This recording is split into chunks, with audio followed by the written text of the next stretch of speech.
On today's show, I welcome on a very special guest. She is the head coach of the PC cheerleading squad. She is Melissa Scungio DiMicco. How are you today? I'm doing good. How are you? I'm doing really well. Melissa, I asked everyone this question before we even start. How are you holding up during these crazy COVID times? Um, Honestly, I'm doing good. Managing to make the best out of what's going on. Just fortunate to be healthy, and my family and friends are doing well. So I honestly can't really complain. Definitely missing the team. I mean, it's just so crazy. Practices have been so scarce this semester, and the team is definitely missing each other. Every game day just feels so strange. Not preparing, getting ready. Everyone in the locker room getting pumped and being at the dunk, like just really missing all of that. Yeah, I'm sure it's a little different when you're like so used to like a routine, like you get ready for like basketball season and everything, and now it's kind of just not there. It's got to be a weird feeling for sure. Definitely. I never in a million years would have imagined like having practices on Zoom. Like, what Yeah, does that mean? Like having yeah, to exactly. teams was just mind blowing. Yeah, it's crazy, and like thank God for Zoom. I'm sure a lot of people are using it. I'm sure Zoom is making a ton of money right now off of all this stuff that's going on. Really. All right, so I want to before we talk about currently being at PC and everything, I want to know, how did you get into cheerleading? Sure. So I don't really remember honestly how I got into it, but I do know that I fell in love with the sport pretty quickly. I was in fifth grade when I started with the North Kingstown Jaguars preteen. Not only did I love the sport, but it honestly quickly became one of my most important outlets as I was growing up. I am the oldest of four, and my dad was a single dad, and he, had to do it on his own. So my responsibilities at home were just super demanding. When my youngest siblings were born, I was 11, and their mom went into postpartum depression, and I had to find a way to take care of my siblings while still being a student athlete. It was pretty tough, but I feel like looking back, that definitely had a huge impact on why I love cheer so much, because number one, it was an outlet and I loved it there. And, number two, I think it had just the whole process of even being able to go to cheer every day. It had a huge impact on my like get it done mindset. I think about, being challenged at such a young age in so many areas of my life. And if I wanted something like going to cheer and I had all of these responsibilities, I had to, regardless of obstacles or challenges, somehow, some way, I had to find a way to make it happen. And it definitely became just like a trend throughout my life. That's So I awesome. really appreciate the sport. That's great. I mean, that's awesome that you're. That sounds like a great outlet. I'm sure, being at 11, having those responsibilities that's got. I mean, probably made you grow up really fast. I'm sure cheerleading was nice to have that great outlet, like you had mentioned, and just fall in love with it and something to escape. And I'm sure like that's awesome that you were able to do that, like, and keep going with the sport and keep going and end up where you are today. I mean, in high school, you won a state championship. What was that? What's that feeling like? I would say everyone definitely loved that day, of course. It was awesome. It's so crazy when, for a lot of cheerleaders, when they do their routine, sometimes you just honestly, you've done it so many times. And when it's like you're at states, I personally just blacked out during it, honestly. Like it was just done and over. And I'm like, oh my God. But I do remember some like very vivid details. Like I remember right before we went on the mat, we're all standing at the back of the mat, holding each other, just listening to the music, and 50 Cent In the Club was playing. And I'm like, that obviously dates me, but like that was playing when we were just like rocking side to side, like getting hyped. But then I don't remember any really part of the performance. And then it was done. And we look up and we see our coach is just going absolutely nuts. And so that's when we knew, we're like, all right, we hit our routine. Let's celebrate. And, we went running off the mat, just hugging each other, just being super excited. So that was definitely a good feeling. But it's crazy because in the moment you're like, I'm a state champion, and that's, you don't think about what it took to get there. Yeah. And, now as a coach or just as an adult, you look back and I'm like, what does it really mean? Like you're asking me like, what was that feeling? Well, in the moment, it was great, but, looking back, I think about how that shaped me as a coach and how important it is that people really think about the process that it took to get there, the process that it took to win a state championship. And that's definitely something that, you have to learn to respect. or you're just not going to improve and you're not going to make it to the next level. Cheering at North Kingstown taught me a lot about challenging my comfort zone and relentless hard work. I remember, honestly, this is so crazy and not like a lot of people know this, but my freshman year, I made the team as an alternate for varsity. And yeah, and I worked my butt off and ended up being able to compete that year. But it's crazy because then from there it was like, okay, well, my next goal is not just to be on the team and compete, but I want to get a back handspring. That was like the skill at the time. Like, all right, if you have a back handspring, like you're that next level cheerleader. And so I'm like, okay, well, my family doesn't have any money, so how am I going to get a back handspring if I don't have any gymnastics experience? So I saved up, I did a bunch of errands around the house and in the neighborhood, like helping people with lawns and things like that, and saved up $100. And back then, with $100, you could get 4 1-hour private lessons in gymnastics. And I literally told myself, I'm like, I have 4 classes to get a back handspring, or I will have wasted all this time and energy to get this $100 to get this skill, and I won't have a back handspring.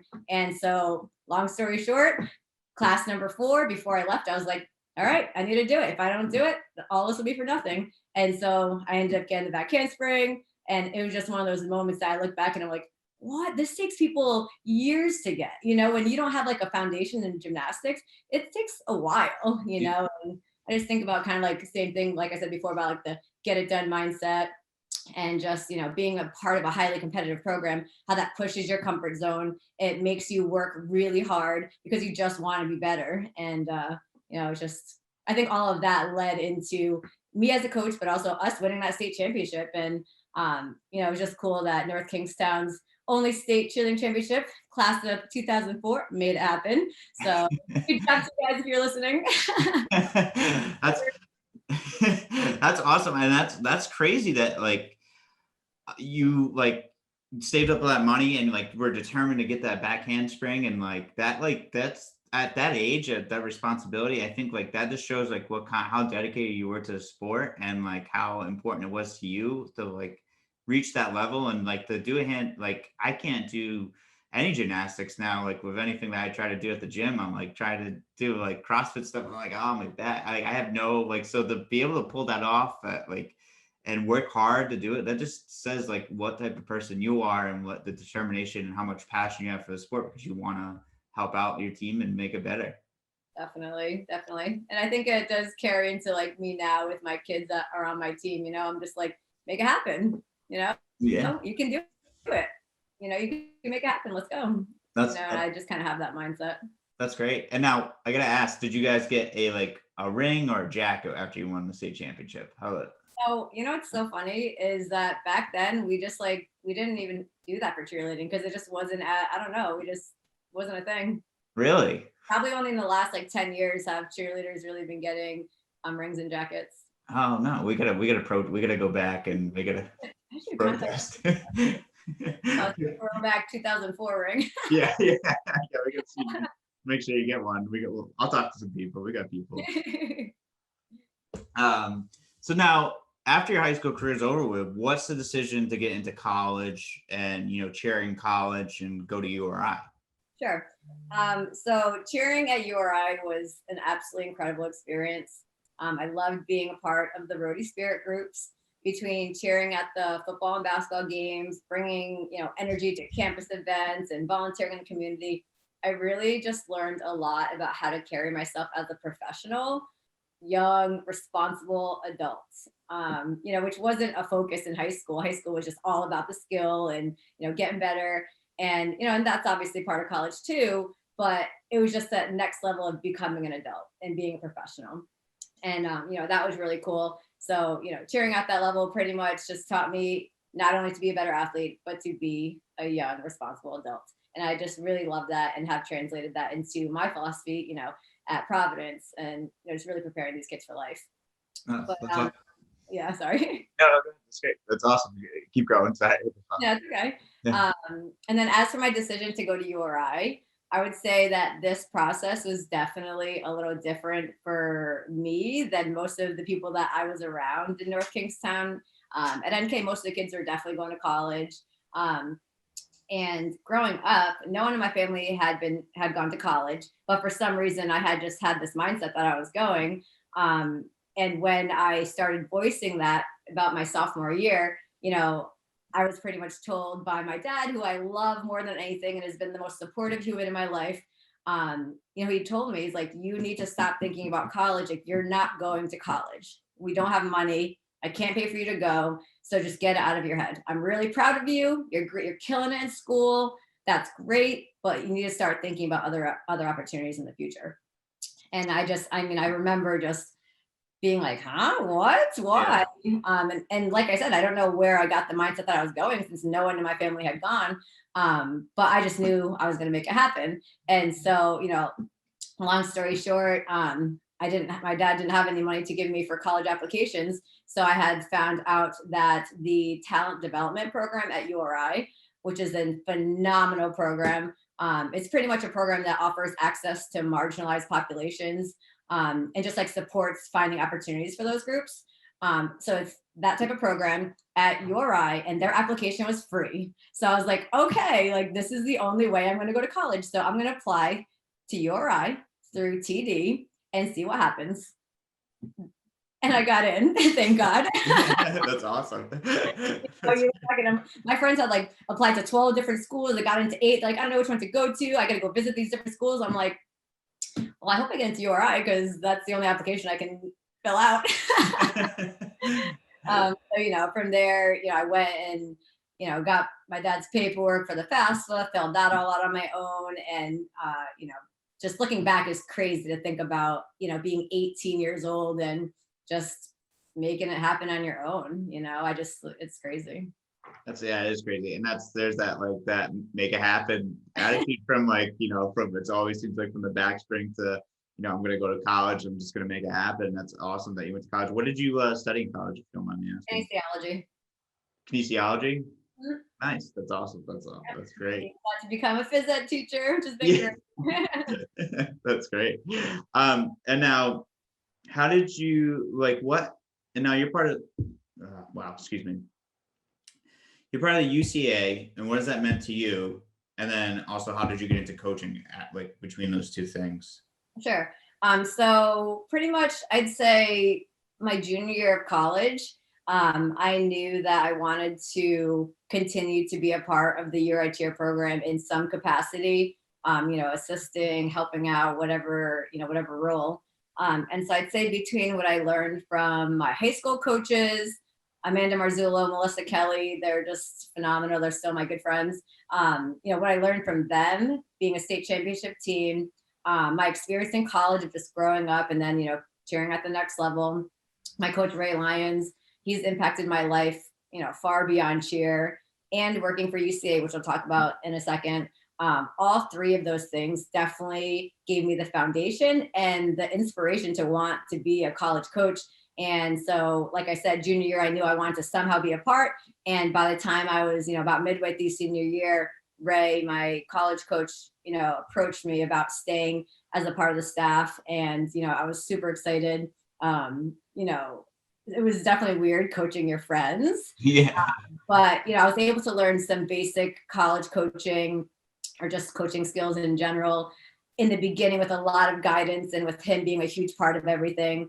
And then kind of like transitioning where after about 2 years of being his assistant, he allowed me to step up and take his role as head coach. And that was really awesome. So I'd say just my experiences with all of the coaches that made me who I am today. And UCA, I was inspired to take it to the next level and lead a group at the college level and just make a difference for those kids. That's awesome. That's great. That's really great that you got into it. And how did you, as you mentioned all three of those college, those coaches, your high school coaches and your college coach. What did you learn to actually create your coaching philosophy from those guys, and then kind of make something out of your own as well? Yeah, sure. I would say that if I think about a coaching philosophy or any philosophy, for me as a coach and for all coaches, what you do and believe in, your priorities, different strategies, how you handle situations, etc., that all evolves over time with maturity and experience. And, who I was as a coach when I first started at URI at 23 years old, and who I am now as a coach at Providence College at 34 is definitely very different. But because of what I learned from my high school and college coaches and UCA, it kind of guided me in some very like core principles. And so for me right now, and for always, I guess, the principles that I pride myself on and that guide all of my decision making, even if things, factors change, I always focus on number one, building meaningful relationships with the athletes, which even, every principle I'll tell you right now has evolved over time, but the core is there. Building meaningful relationships, with my athletes, creating a culture where team standards are something to live up to, not just a set of rules that are placed on a team. You have to follow these rules or this is the consequence. It's more about having standards that we all believe in, that this makes you a good person and a good teammate, to live up to those rules, and then holding everyone to that team standard. If you're agreeing that you want to be a Providence College cheerleader and these are the standards, and you're agreeing to this, like you want to be this kind of person. And so if you don't follow through with what you should be doing, you will accept, whatever consequence or whatever that comes with that, and I think that's one of the coolest things about my team right now is that we have built a team standard that everyone wants to live up to. And I love that. And then the last thing is just, this is probably the most important thing I'd say in terms of just looking back for everybody, is creating an all around unforgettable student athlete experience. And, it really is all about the memories that you make with your best friends. And, now with our Fryer family, that is what matters more than anything. You think back to your memories, your best friends, and you don't remember what you guys did, but it was awesome, Yeah. So, that's kind of, I'd say those are my core principles. And I always remind myself how all of these things truly work hand in hand together, because if you're lacking in any one of those three areas, it's not going to be a complete experience for people, like, for example, I explain this all the time. And even it's the same thing as a teacher. If my athletes know that I love and respect them as a human being first, then when I have to deal with an issue or I have to critique them, it comes to, they can take it so much better.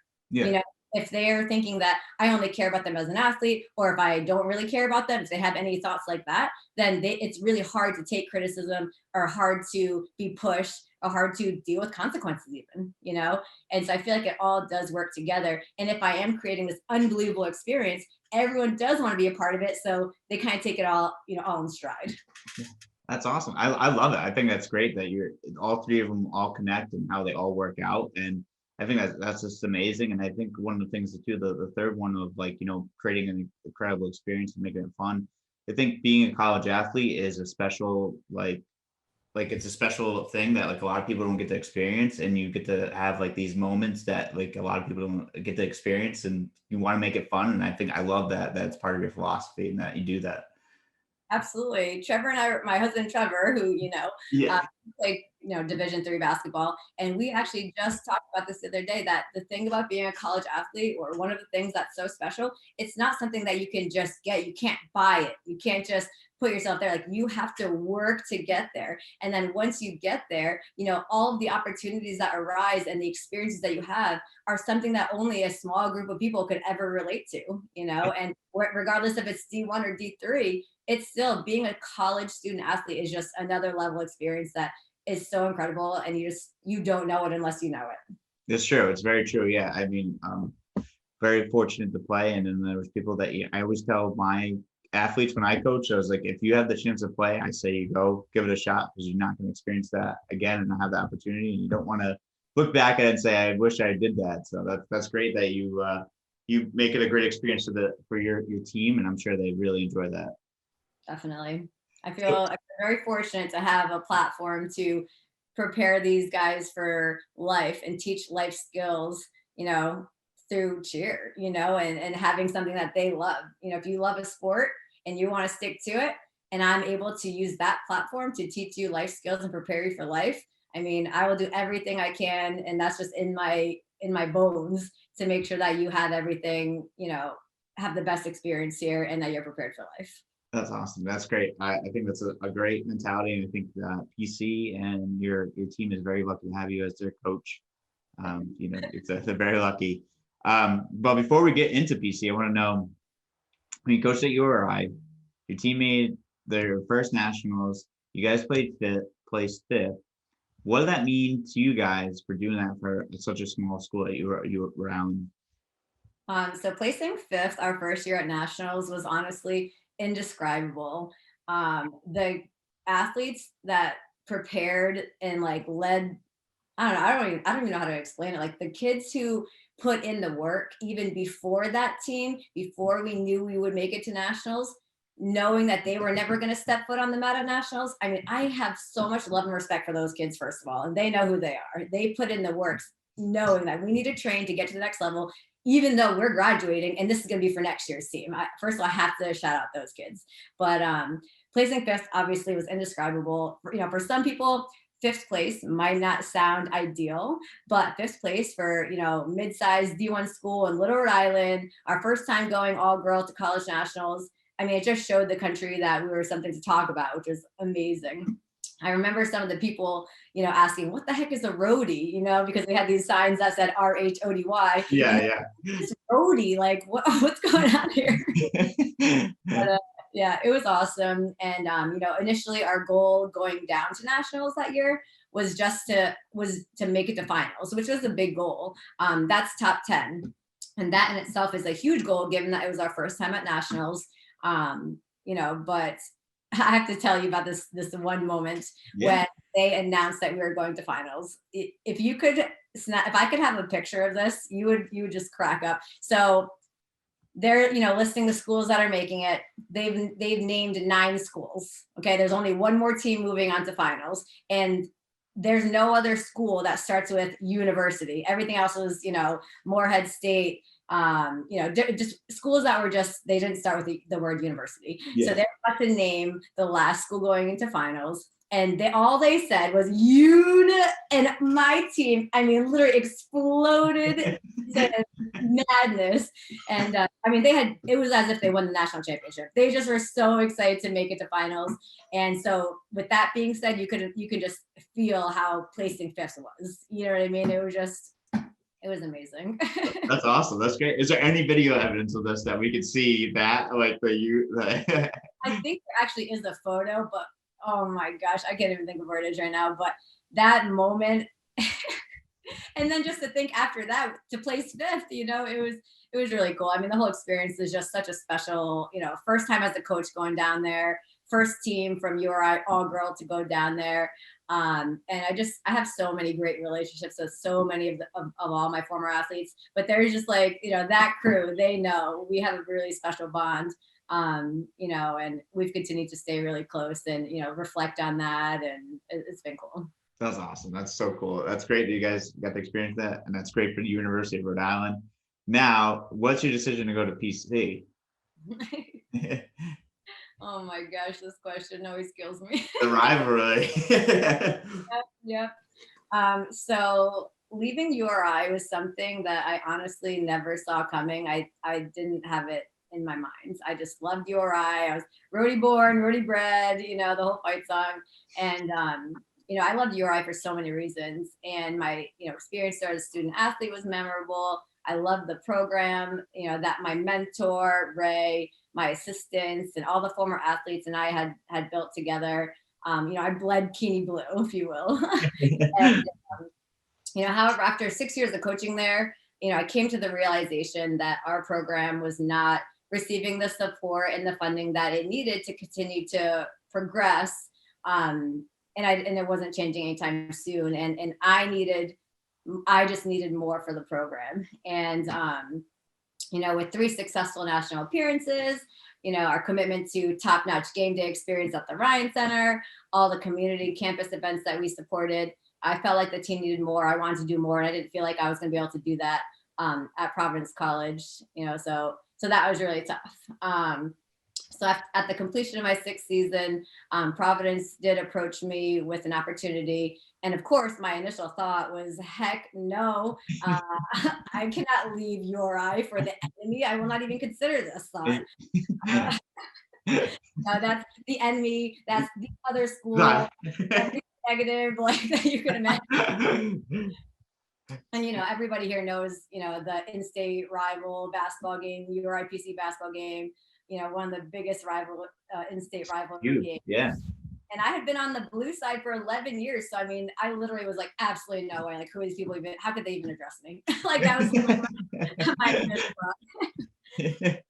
But, then once I brought down my little roadie spirit barrier for a second and brought out my adult brain, I thought a little bit about the opportunity for growth as a coach, and, what I could experience at Providence really solidified my decision, after talking to them and, hearing about the different opportunities. And I felt like what I needed and what I wanted to do to take URI to the next level, I would have that at Providence College. And I know that I'd be starting a lot lower experience wise with the athletes, but at least the opportunities and the resources were there to build a program the way that I want to build a program, where my student athletes felt like student athletes and not just cheerleaders that were barely supported.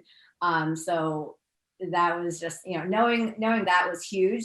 And then the second part was that I knew that I could grow as a coach so much more at Providence College because of those resources as well.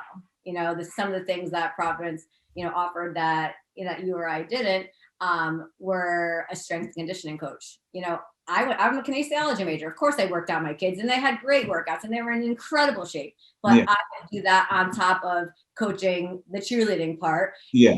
As at PC, I would be able to have some support where my team would go to a morning lift and get their workout from another coach who's going to push them in a different way than I could push them.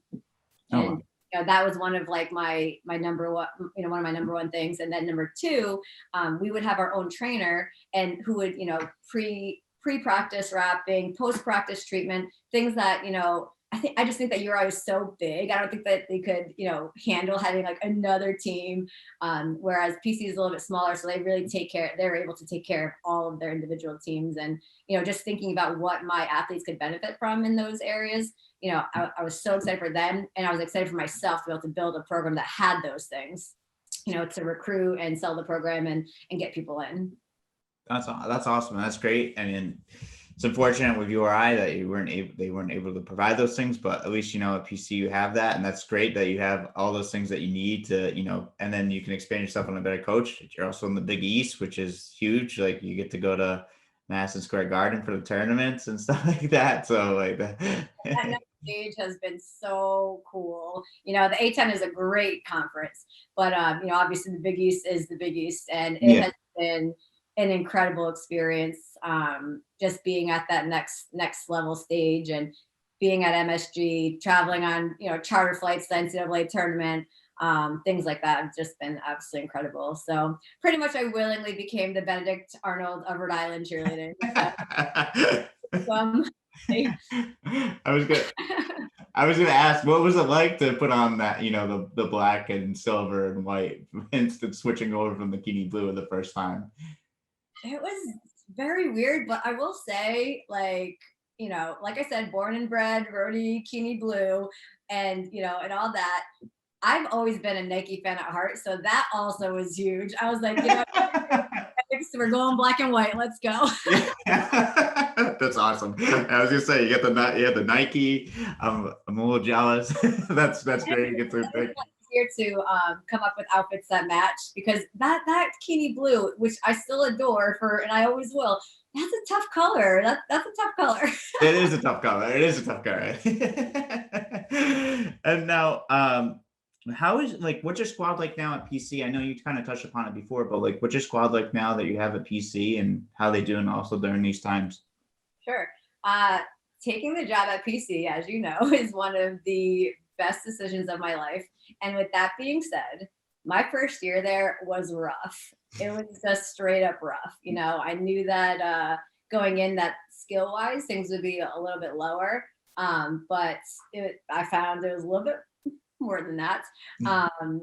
Reality change is hard for anybody. And coming into a program, where I'm like super excited to make these changes. I'm told that I have a role to do this, and this, but then finding out that actually these athletes here really adored their last coach and they liked the program as it was. That made change a lot more difficult, because things that I was hired for were some of the things that they actually didn't really care for. But there were some kids who wanted to advance the program forward in a different direction, and and so did athletics. So that's where I came in. Yeah. You can imagine that if you had got 30 kids and they're like, but we really liked our coach and how it was, and now I'm like, well, we're going to change everything. That's what I'm here for. That it was definitely tough. At the time when I arrived, the team was kind of functioning more as an activity, and their sole role was to cheer the basketball games.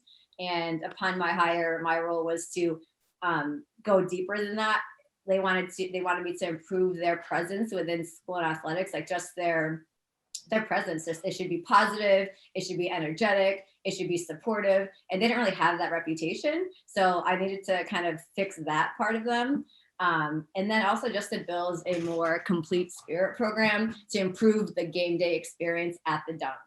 And so I did do that. I focused immediately on creating some standards for them to live up to as young ambassadors of the school, being cheerleaders. Like that's typically your role is to be an ambassador, to be present on campus with positive energy and support different things that are going on. And so we immediately immerse them into the campus and community between attending events, volunteering in the community, just setting different expectations as to how they would carry themselves as a Providence College cheerleader. That was like one part of it. And then as for the game day piece, I connected with the band director, the dance coach, and mascots, and just introduced the idea of working as one cohesive group, which is how big schools do it. But at Providence, they just weren't doing that. They were kind of separate little entities. And kind of how I pushed it was, all right, so simply if each team has 20 people on it, 20 people on band, 20 people on cheer, 20 people on dance, and they're each doing their own thing to create crowd engagement at the dunk, well, the chance of anybody responding in a 15,000 capacity arena is not going to be good. Yeah. Now, if you combine all of those groups and you have now closer to 80 people, 90 people with the same goal, the chance of the crowd response increases greatly. And that was what I spent my whole first year doing. All right, let's all do something so that like it becomes a thing. So people will yell back what we want them to yell back. And there'll be this home court advantage feeling that everybody knows what's going on and creating this experience at the dunk. And so that's pretty much what I spent my whole first year doing. It was awesome. It was really cool to see the transformation. Yeah, that's really cool. That's great. That's awesome. You got the player like engagement, change that whole mentality. That's awesome. Absolutely. And it just makes it more fun when the group is bigger and more people are doing what you want them to do, So, so that was cool. And then, the second year we focused on building physical strength to improve stunting and tumbling skills, just pretty much to make them stronger athletes. And so we spent a whole year on that. And then year 3, we were at the point where we could compete, and we did. The 2018, 2019 squad represented down at, ESPN at the, college nationals, the first team from Providence to compete down in Orlando, which is really awesome. And then year 4, which was last year, we competed again. That was our second season. And we actually went from 21st place, which was a little rough, to 11th place, which is a huge jump. And then our goal for this year was to make it to finals. But actually, speaking of, this weekend is Nationals weekend, and I just posted on our Instagram, like, dang, like we should be down there right now. This is competition day. So yeah, we're obviously stalled out by COVID. So yes, it stinks. It's tough, but that's awesome. That like I like the plan, like the 3-step plan. It's almost like a business plan that you had rolled out for when you first like got in there. It's like, all right, we're gonna do this first, then we're gonna attack this the second year, and then the third year, this is where we want to be. And that's awesome that you brought a new mentality and a new, like just a whole new like genre, like I don't know how to say it, like, but like brought a whole new attitude towards PC athletics, and getting the crowd involved and making one big entity instead of keeping separate entities. That's awesome. Yeah, I mean, I would say that between how athletics looks at us now compared to how they looked at us 4 years ago is really incredible. I mean, these kids truly feel like student athletes. They're looked at as student athletes. We used to not have a trainer present at practice because they didn't feel like we were really doing anything that required a trainer. And once we got to the point where we were competing nationally, they were like, oh, dang, like you're doing some crazy stuff. Like we got to get a trainer down there. Like you're flipping people through the air and, some crazy stuff's happening.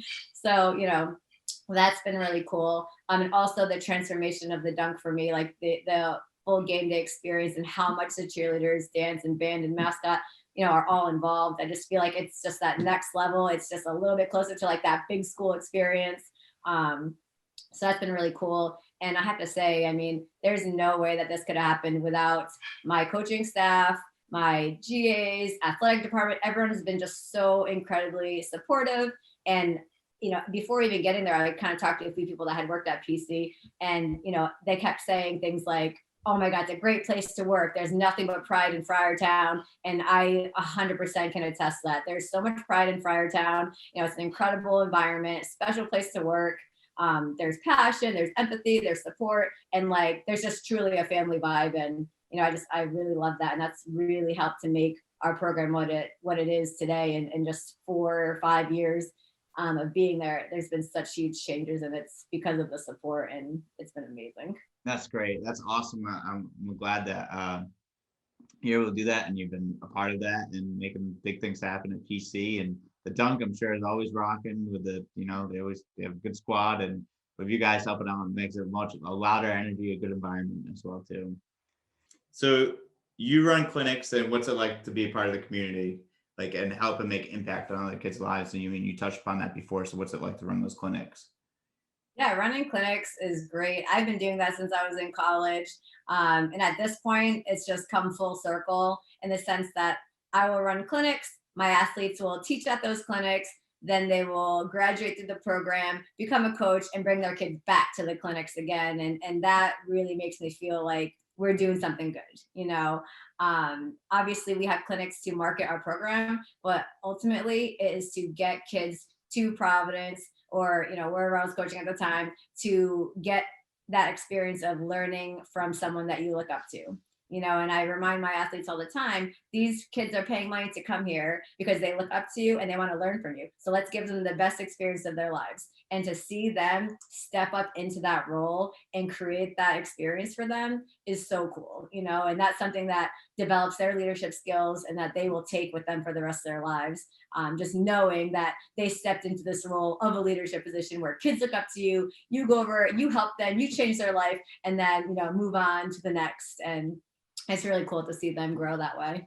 That's awesome. Yeah, and it's great that you guys are able to make an impact on a little girl or a little boy's life and have them, they could eventually get into cheerleading and always say like, oh, I just remember the PC squad was there and that's how I started getting into it. Like maybe down 10 years down the line, could be interviewing someone and they're like, oh yeah, I remember. Like, yeah, something like, who knows? That's awesome that you guys do that. Yeah, they're actually, speaking of that, I have a funny story for you. Oh yeah.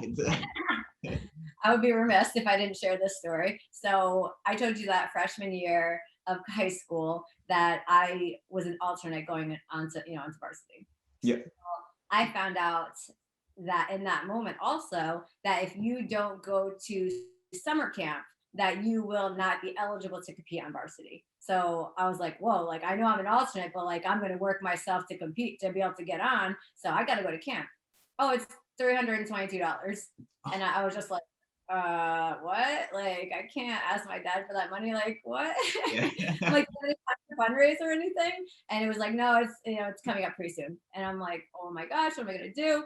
And I was freaking out because I wanted to be able to work my hardest and it be in my control to compete. And I wasn't going to be able to because there's no way I was going to get, $300+ and maybe it was like a couple weeks away or something.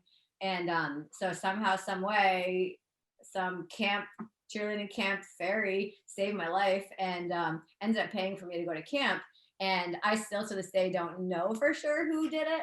I do have some ideas, but that literally changed my life because as I told you, I did end up competing varsity at competition freshman year, and I don't know how different my life would be if I hadn't. Like, let's say that it was out of my control because I didn't go to camp, I wasn't going to be eligible to compete and push myself to the next level and feel that confidence or feel that passion to keep going. Because for a lot of kids, like if they don't make it, they do stall out and they're kind of just like, meh, like whatever, maybe next year. And I just wonder how different my life would be if I didn't get that camp experience, be able to compete and compete all 4 years, and then be good enough to keep pushing myself to go to college and, and all this where I am now. And that is because of that camp experience. And so now I actually had, reached out to a lot of coaches anytime we have clinics. And I'm like, hey, if there's a kid that wants to come to camp and can't afford it, let me know and we'll take care of that. Because I want to make sure that if somebody wants to better themselves and they want to have a good experience and take it to the next level, whatever it is, that they don't miss out because they can't afford to go to camp. So, there are definitely like a lot of kids that are camps that we make sure that if there's someone that can't go to camp and they want to go, we will make it happen for them. That's awesome. I love that. And that's absolutely amazing because you're making like, so many impact on your life and you're paying it forward, tenfold for those kids who can't afford it. And I think that's amazing. So that's great that you guys do that, and just makes, shout out to your program and everything that you guys do. So like for doing that, you're making a huge impact on some kids' life out there that couldn't afford it, but now they're able to get there. So I think that's just absolutely amazing. I think that's what it's all about too. It's all about the kids, and I think that's I just think back, I'm like, this could have seriously been a game changer for my life. And if that's what it is, like, I gotta get these kids to camp. yeah, that's awesome. I love that. And that's truly amazing. Now we have a couple more questions and we'll wrap it up. But what's the most difficult thing about cheerleading that people don't know? Hmm. There's definitely some interesting facets to cheer that people have no clue. I think, let me think. Probably the amount of trust and technique that is needed to perform elite stunting skills. What people see at games and what we do for nationals are two completely different things. Yeah. And I have a funny story of a parent who had, their child was a senior and their first time ever going to nationals was her senior year. And they've seen her cheer games all 4 years. Well, when they saw her down at nationals, they were like, what was that? Like, we've never seen anything like that before. And I'm like, well, yeah, like what we do at nationals is not the same stuff that we do, at basketball games because there's no mats and it's just not safe. So I probably would say, yeah, the amount of trust and technique that is needed for, to perform those elite skills, and just like how the amount of trust that is built and the reps that it takes to make it happen, mentally and physically, it's a lot. And then the crazy part is that we do all that work for nationals, and then no one sees it except the people at nationals, and it's not the Providence college community. You know what I mean? Yeah. Sometimes it's like, wow, you're practicing so much and you're doing so much, and like you don't really do anything too crazy at the games. And it's like, well, the games are not meant for those crazy skills. The games are meant for us to lead the crowd and get everybody pumped up, and it's also on hardwood floor. So Yeah, you don't want to take the risk of dropping someone or someone getting hurt. So, exactly. So it's probably just kind of like thinking about the work and effort and everything that goes into do such hard skills. And then being like, yeah, we're athletes. And people are like, oh, but you just do this at games. Maybe just like kind of balancing that thought. Yeah, so it's definitely, it's interesting. And doing it all with a smile, of course, no matter what's going on. Like, we are doing some crazy stuff, but you still gotta be smiling. Uniform's gotta be on point. Makeup's gotta be good. Hair's gotta be good. So all of that. that's awesome. I mean, that's great. Yeah, I'm sure like you said, a lot of people don't see what you guys do, but I'm sure I've watched some of the competitions on ESPN, and the way people get tossed and all that stuff, that freaked me out. So kudos to you guys for doing that and having done that. Now, last question here. Favorite thing to do outside of cheerleading? I just feel like at this point in my life, it's just making memories with my friends and family. I love working out. No longer being an athlete did not change the fact that I still love to be challenged physically and mentally. So I consistently am in the gym and challenging myself that way. Actually, my husband Trevor and I, we have kind of gotten into the idea of having an event to train for, so that way we're not just like always working out and challenging our bodies, which is great and consistent, but having like something different to train for, to change our training and to push ourselves in a way that we're not used to. So for example, we ran a half marathon. Well, neither of us really like running, but you will have to train to run a half marathon. And so we got onto this regimen and pushed ourselves and made it happen. So like that was really cool. And then we went back to our normal workouts. And then it was like, okay, what's our next challenge? Grand Canyon. Yeah, let's just hike rim to rim, Grand Canyon, 25 miles. Yeah, let's do it. So, we had a group that set it up, but we trained for that, and that was like completely different training than we had ever experienced before. But it was cool to have just like something to train for.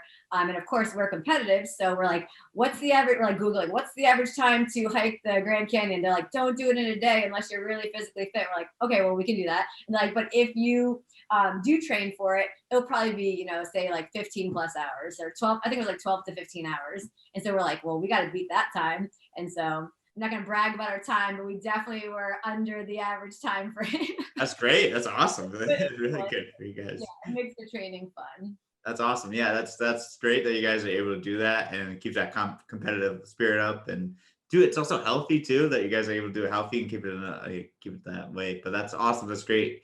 Coach, this has been a lot of fun. Great to have you on the show. I really appreciate your time. Like I had mentioned before, I think PC and your team is very, very extremely lucky to have you in the community around us. Is just very lucky to have you in the area and what you do for the community as well. So it's just awesome. Thank you again for being on the show. I appreciate your time and everything. Yeah, and thank you for having me. This has been awesome. I love what you're doing. I've been listening to your podcast literally every morning on my way to school. I listen to a new one.